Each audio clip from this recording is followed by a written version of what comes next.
Aprenda detalhadamente sobre os valores do Reino de Deus, a relevância do Sermão do Monte para a Igreja de Cristo. Meus queridos, a paz do Senhor Jesus, sejam muito bem-vindos aqui ao nosso canal Evangelho Descomplicado. Estamos aqui para estudarmos mais uma pré-aula, né? A lição agora de número 9.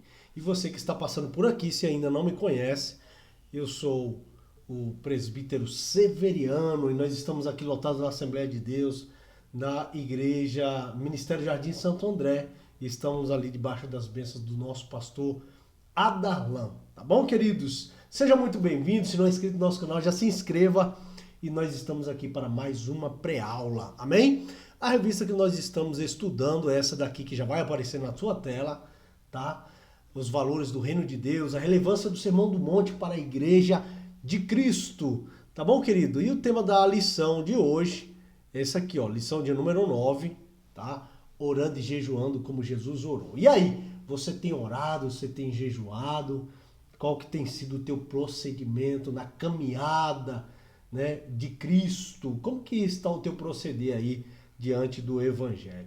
Amém, queridos? Fique comigo aqui para mais essa pré-aula, vamos aprender juntos, né? É sempre um prazer, é sempre uma alegria ter você aqui conosco.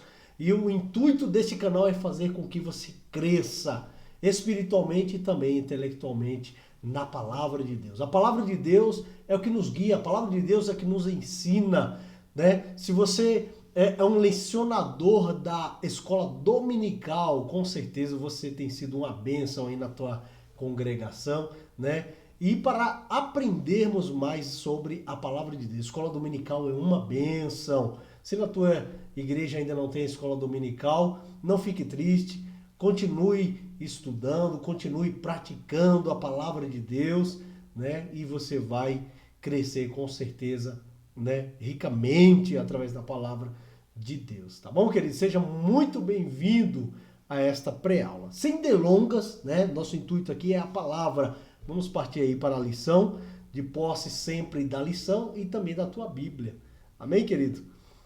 A lição de hoje, queridos, a lição de número 9, orando e jejuando, como já está aí na tela para você, orando e jejuando como Cristo ensinou. O texto áureo da lição nos diz o seguinte: disse o Espírito Santo: apartai-me a Barnabé e a Saulo para a obra a que tenho chamado. Então, jejuando e orando e pondo sobre ele as mãos, os despediram. Está lá em Atos, capítulo 13, versículo 2 e 13. Primeira coisa, querido, olha, quando o Espírito Santo fala, já diz o seguinte aqui, o Espírito Santo fala aos discípulos: apartai-me a Barnabé e a Saulo. Primeira coisa que nós já aprendemos aqui de cara é que Deus é quem escolhe o homem para o ministério.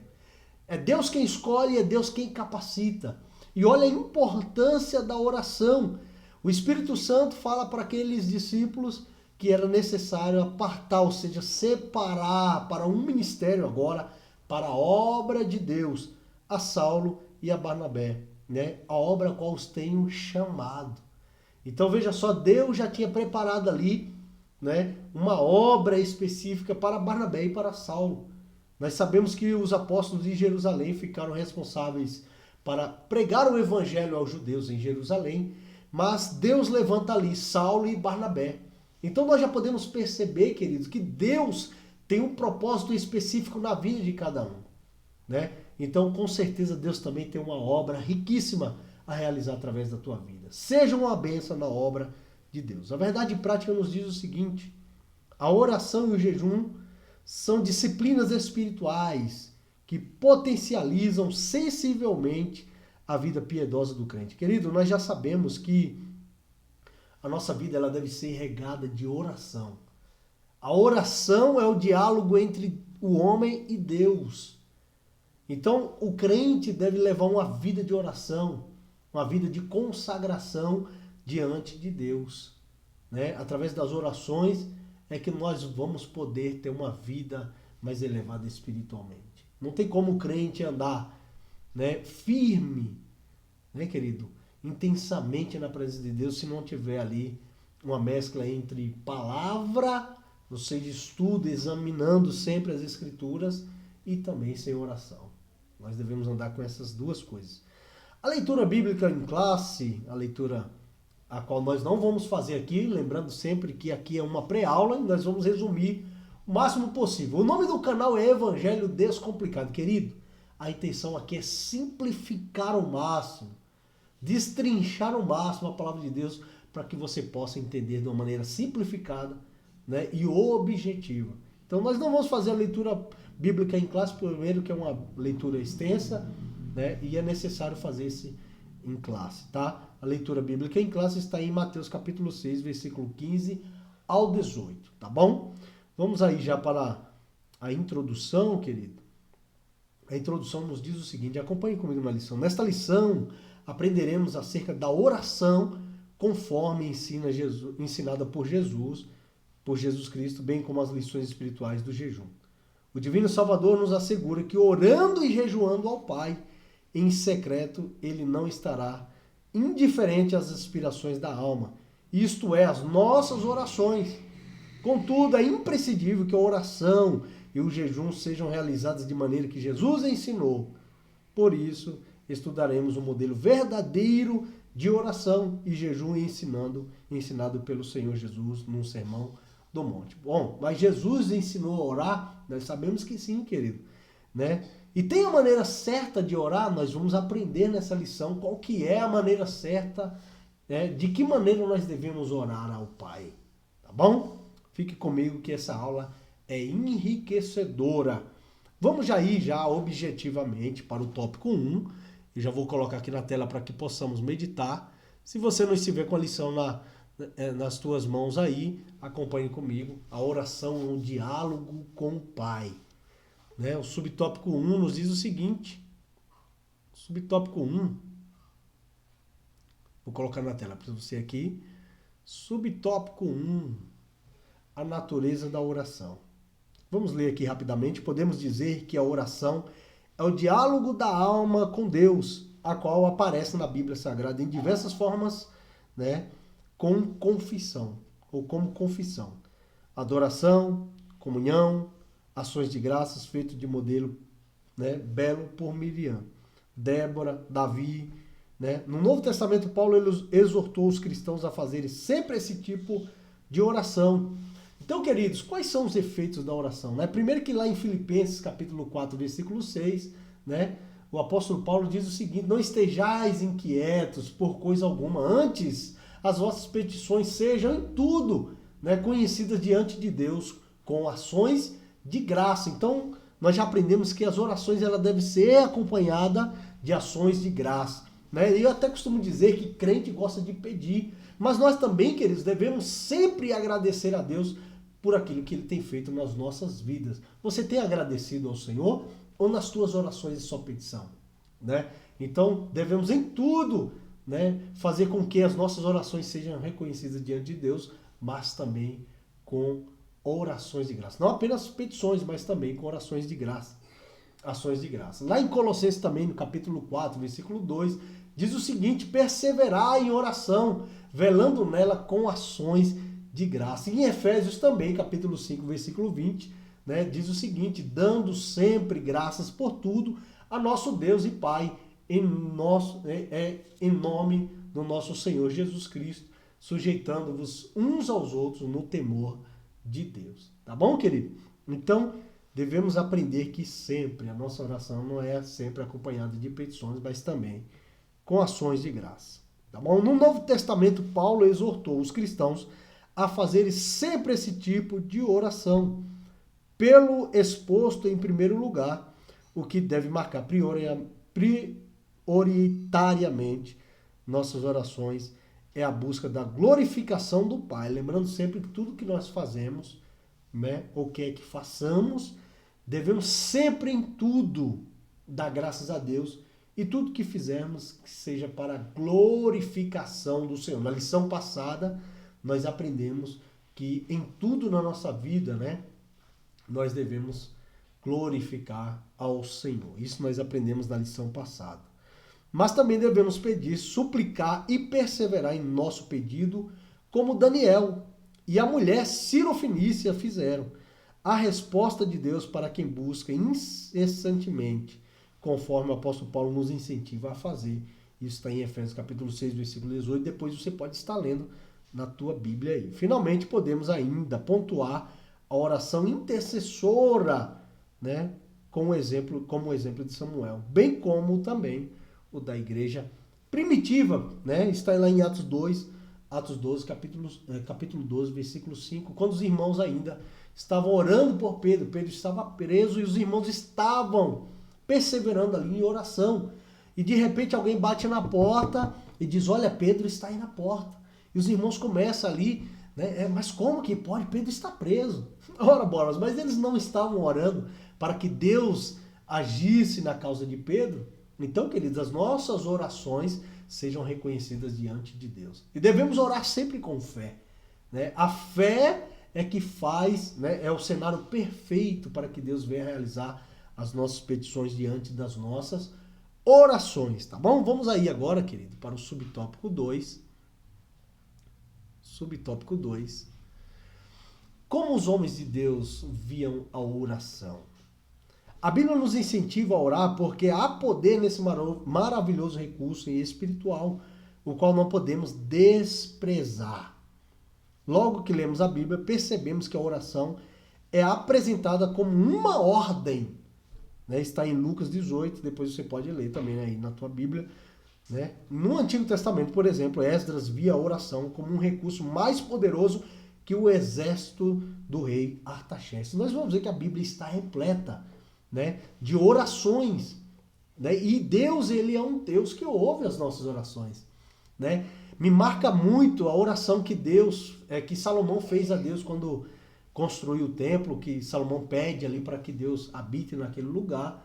Depois nós vamos ver que de madrugada Deus aparece a Salomão e diz, olha, Salomão, eu tenho ouvido a tua oração e escolhi para mim esse lugar, né? E ele diz mais, está lá em Crônicas, queridos, né?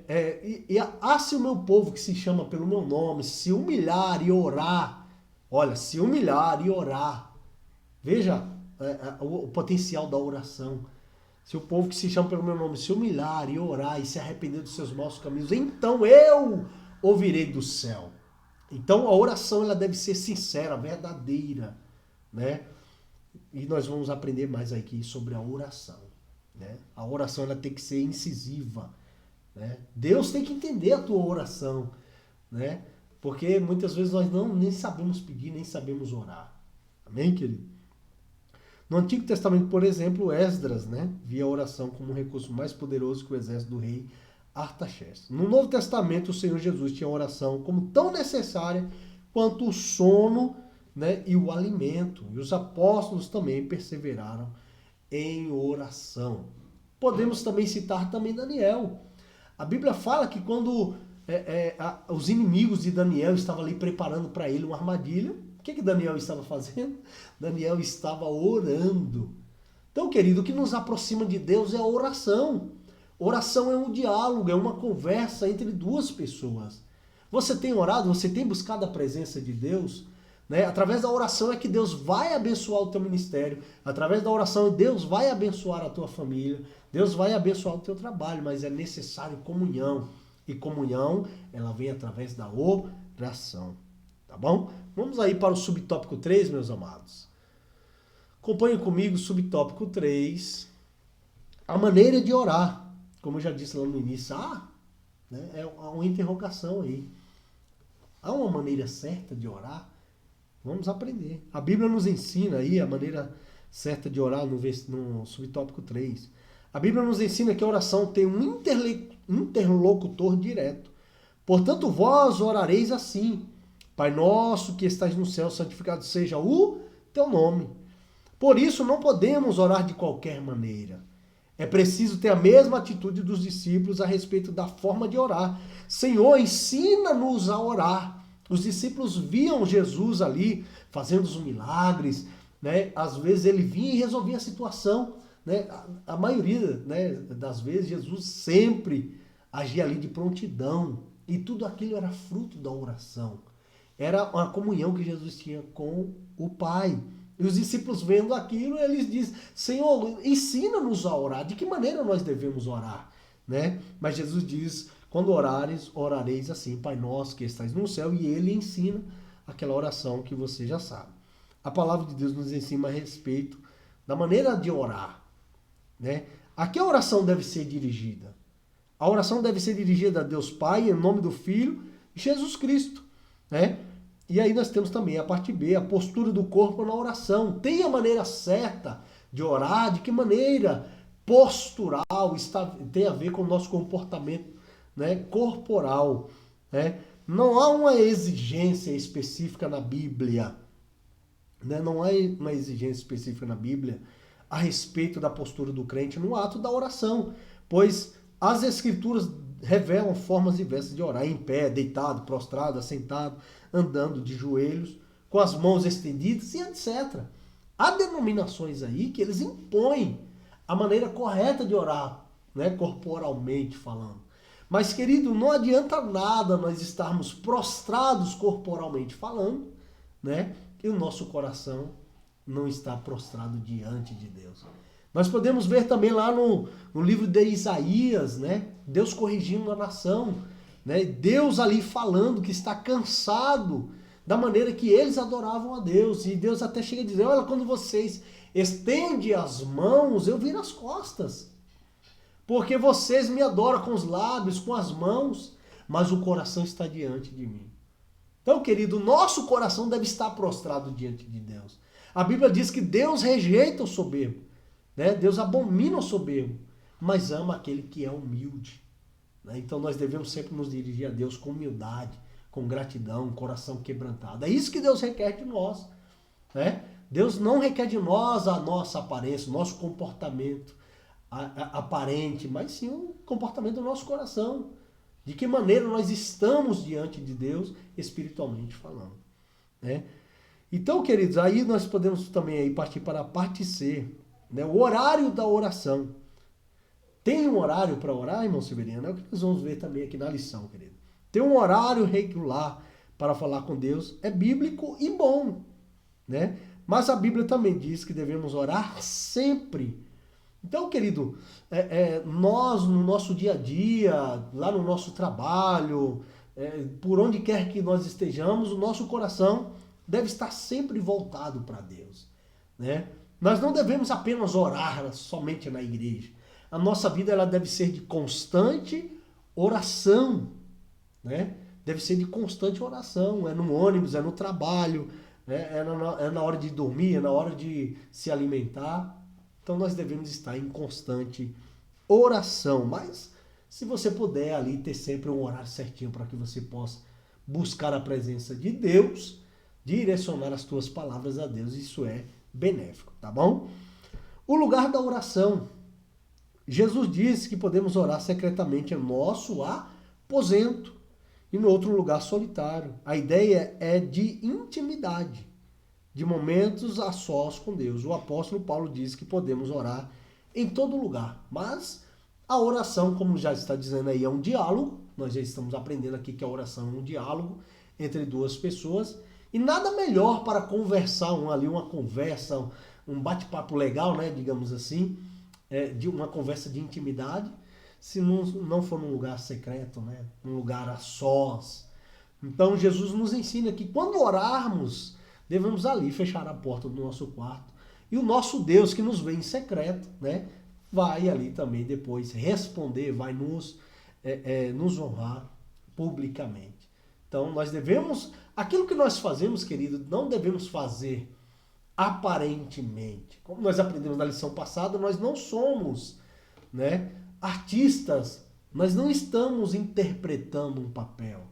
Nós não somos protagonistas de um teatro, né, ou de uma história. Nós somos discípulos de Cristo. Então nós não estamos aqui para usar máscaras. O crente não deve ter máscaras, diversas máscaras.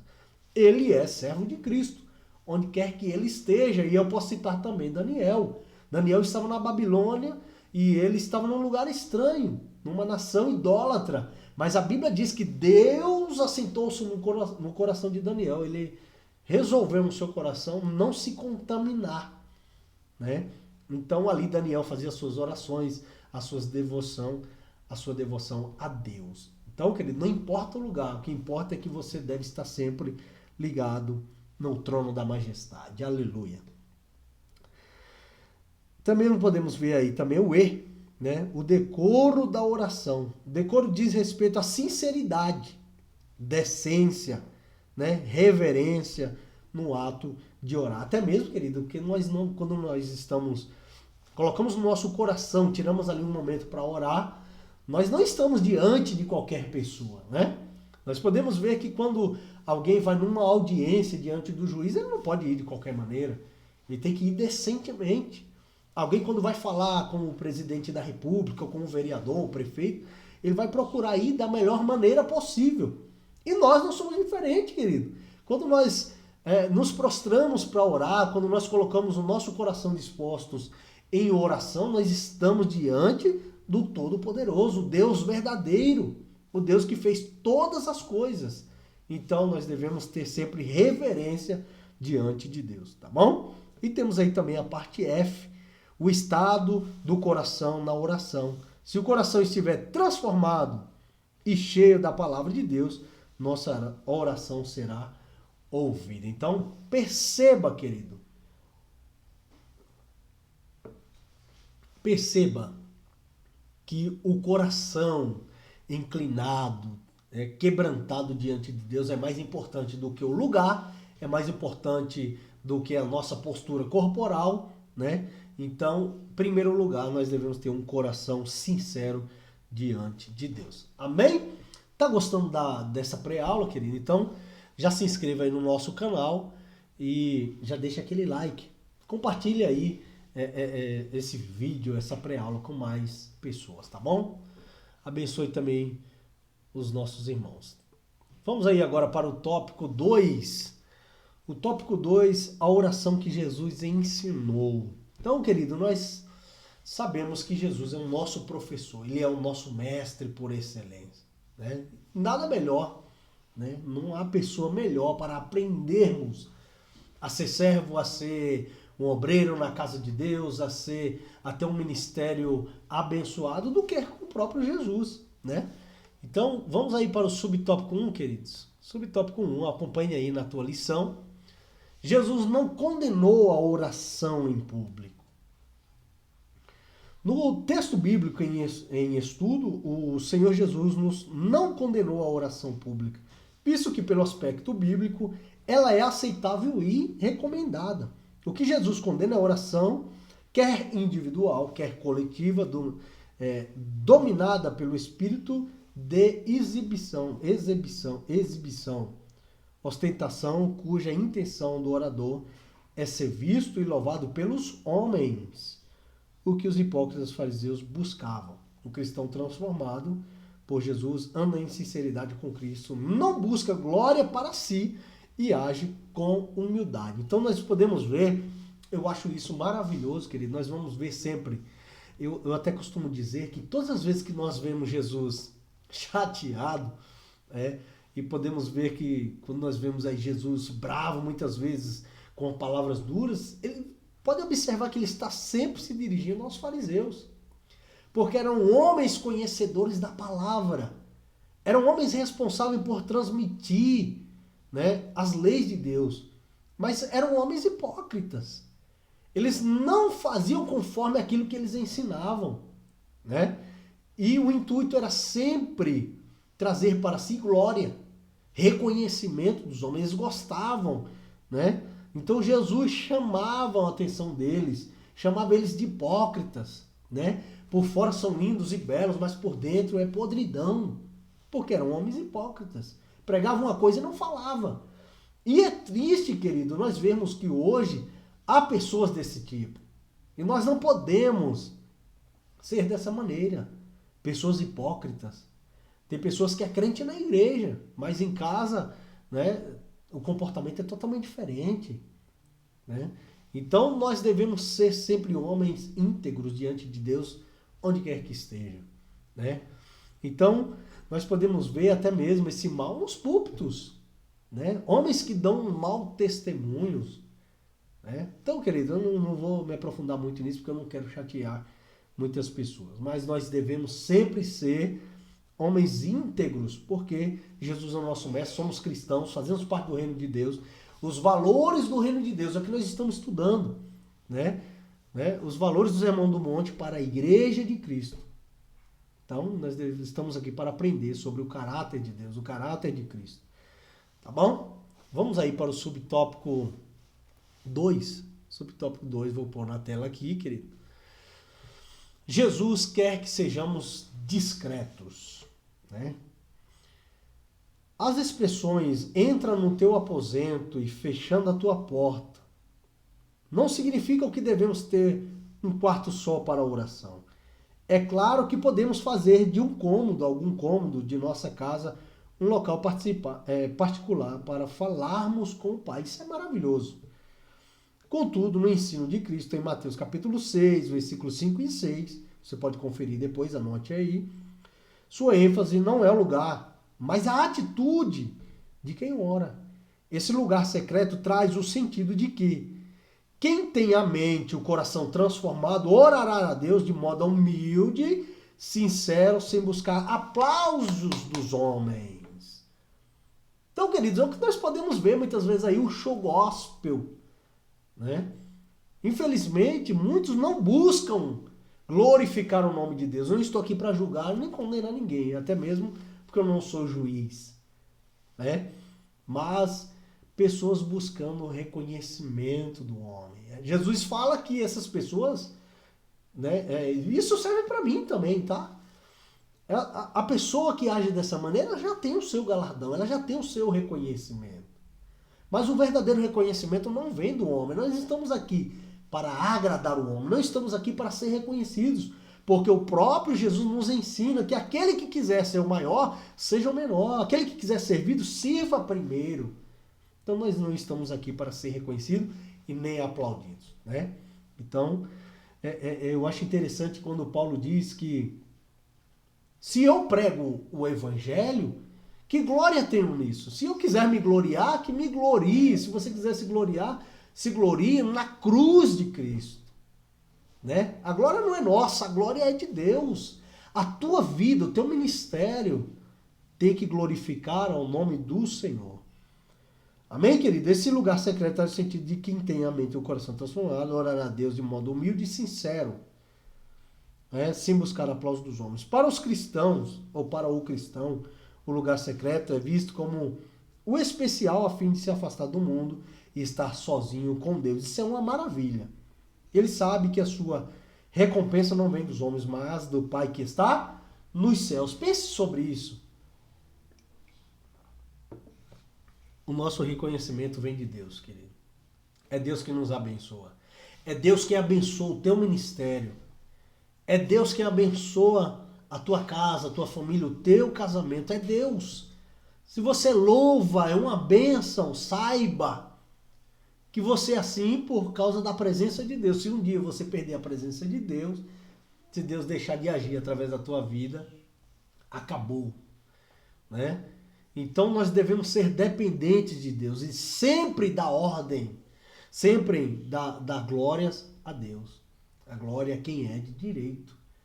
Então toda honra, toda glória, toda majestade, todo louvor, toda adoração seja dada ao Senhor. Que o teu ministério seja uma bênção para a glorificação do nome do Senhor. Amém? Ele sabe que a sua recompensa não vem dos homens. Tá bom, querido? Então guarde isso no teu coração. Vamos agora para o subtópico 3. Não useis de vãs repetições nas orações. Quando a oração é balbuciada, apenas em palavras vazias, perde o foco, que é Deus, e se firma nas vãs repetições. Sobre esse assunto, Cristo novamente combate os escribas, os quais faziam longas orações, né? Não é verdade que o Senhor desprezava longos períodos de oração, pois na Bíblia encontramos esse tipo de oração.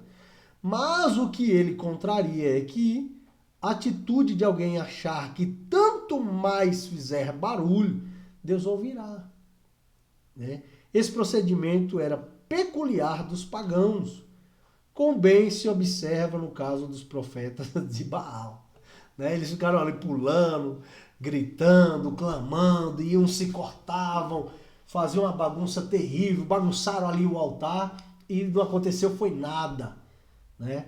Mas quando o servo do Senhor orou, aí o fogo desceu do céu, porque, querido, a Bíblia diz, né, lá em Tiago, diz que a oração do justo pode muito em seus efeitos. Deus ouve, Deus não resiste a um coração quebrantado. Deus não resiste a uma oração sincera. Então lembre, querido, sempre que o que vai trazer a presença de Deus, o que vai fazer com que Deus responda a nossa oração é a sinceridade. Deus conhece todas as coisas. Deus conhece o coração do homem. Né? Deus não vê assim como o homem vê. Deus vê o coração. Amém? Mas o que ele contraria, né, é a atitude, né, de alguém achar que por muito repetir, por muito gritar, né, por muito insistir é que Deus vai ouvir a oração. Porque a Bíblia diz que até mesmo antes de pensar, até mesmo antes de falar, Deus já sabe o que nós vamos falar. Ele já conhece a intenção do nosso coração. Deus sabe do que você precisa. Então não é pelo motivo de orações extensas. Mas os fariseus faziam isso para se aparecerem. E o bom é que não temos isso nos nossos dias. Graças a Deus não tem. Né? As pessoas não gostam de se aparecer. Graças a Deus. Ora, na Bíblia encontramos orações curtas feitas pelos homens de Deus com verdadeiro sentimento e que foram respondidas prontamente. Como, por exemplo, Salomão, Ezequias, né? Oração que tem repetição, mas que não envolve futilidade. Mecanismo, né? O tem seu valor e é aceitável. Pois assim, Jesus orou. Quando entregamos tudo nas mãos de Deus, em oração sincera e humilde, Ele cuida de nós. Lembre, oração sincera, o coração quebrantado diante de Deus. Amém? Partimos aí agora para o tópico 3, meus amados. Tópico 3. Oração e jejum. Uma combinação perfeita. Amém? Em inúmeras passagens bíblicas podemos notar que a oração e o jejum estão bem combinadas. Por meio das Escrituras podemos dizer que a oração e o jejum são vistos como atos que revelam disciplina e autonegação e humilhação e mostram também dependência total de Deus em momentos mais extremos, né? Momentos mais extremos, quando precisamos buscá-lo para resolver um problema específico ou receber uma determinada orientação. Então, o propósito da oração. Então, nós já aprendemos aqui, querido, né? Resumindo, até onde nós já temos aprendido aqui, que a oração ela deve ser incisiva, ela deve ser direta, né? Então, nós devemos partir para o objetivo principal.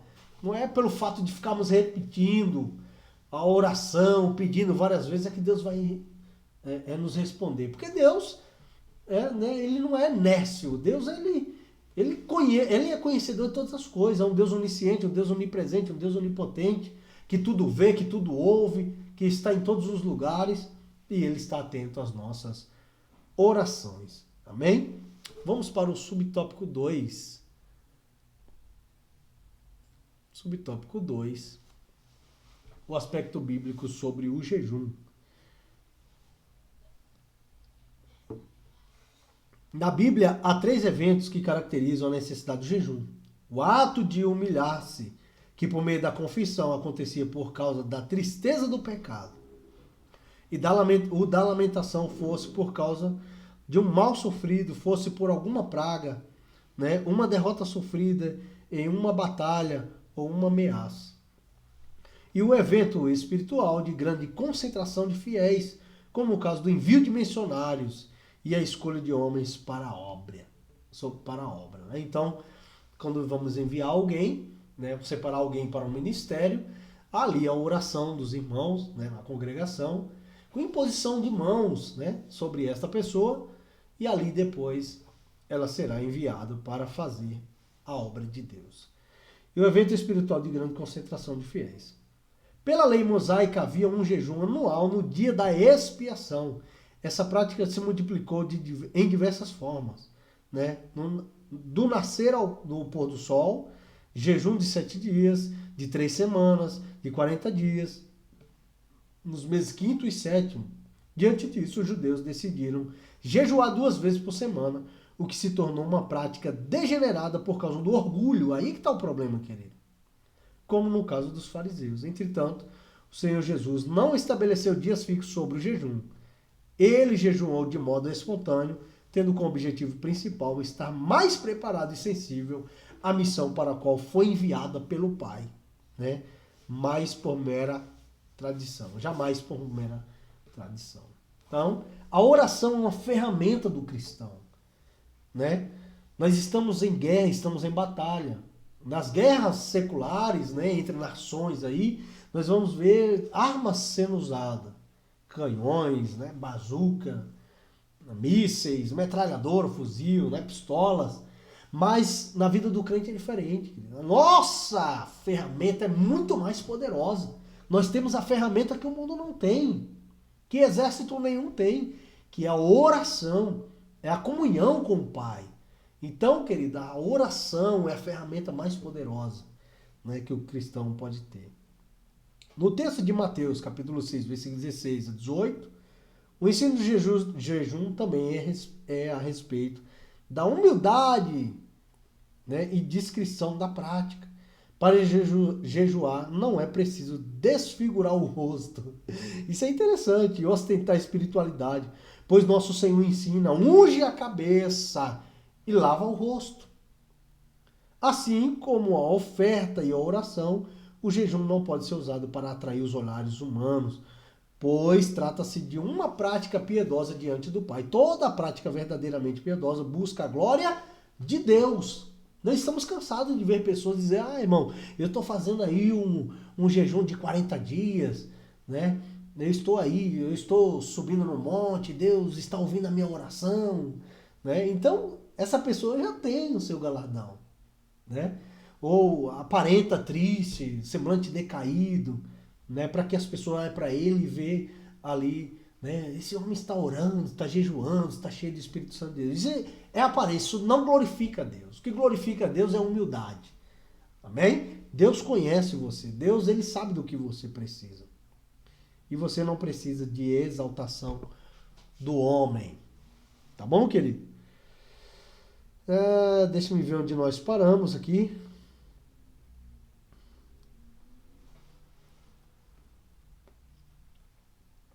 Nós já lemos aí o subtópico 3. Vamos para o subtópico 3. Subtópico 3. Segundo o Sermão do Monte, entendemos que a prática de jejum é livre, um ato voluntário, espontâneo. Isso porque deve nascer do desejo genuíno da alma com motivos especiais. Quer seja diante, né, seja diante do perigo, quer seja diante da tristeza ou da tentação. No texto de Mateus, capítulo 6, versículos 16 e 18, o ensino de jejum também é a respeito da humildade e discrição na prática.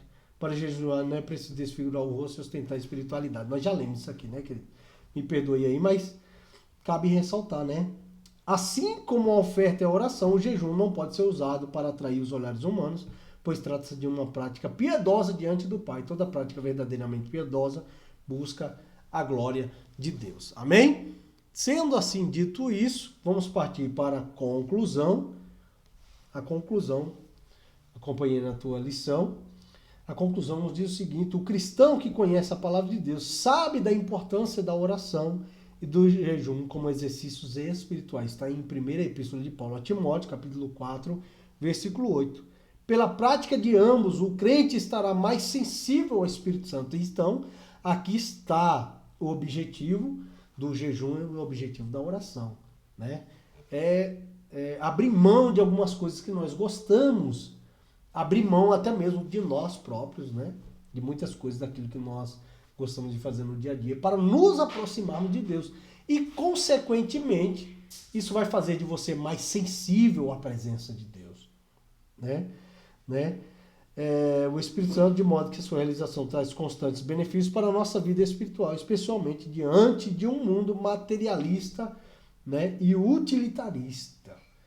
Então, querido, nós aprendemos aqui nessa lição que a oração é uma ferramenta importantíssima na vida do cristão, né? Então, a oração é um diálogo entre Deus e o homem, entre o homem e Deus, né? E nós não devemos apenas orar a Deus em forma de petição, né? Como eu já disse lá no início, temos o costume de sempre pedir: ó Senhor faz, ó Senhor dá, ó Senhor realiza, e muitas vezes esquecemos de dirigirmos a Deus de maneira, né, com ações de graça, ou seja, em forma de gratidão. Você tem agradecido a Deus pelo que Ele tem feito na tua vida? Você é grato por aquilo que Deus tem realizado no teu ministério, querido? Né? Então seja grato. Quando orar a Deus, faça isso de forma com ações de graça. E nós vamos ficando por aqui, né? Por mais essa pré-aula. Eu quero agradecer você ricamente, né, por ter ficado comigo até agora. E é uma bênção ter você aqui. Então nos ajude divulgando esse material para que, né, possamos ser bênção também na vida dos nossos irmãos. Compartilhe essa pré-aula. Se não é inscrito, se inscreva no nosso canal, né? E Deus vai te abençoar ricamente. Que o amor de Deus, a graça do nosso Senhor e Salvador Jesus Cristo e a comunhão do Espírito Santo de Deus esteja conosco e que você possa dizer amém. Deus te abençoe e nós vamos ficando por aqui. Até breve.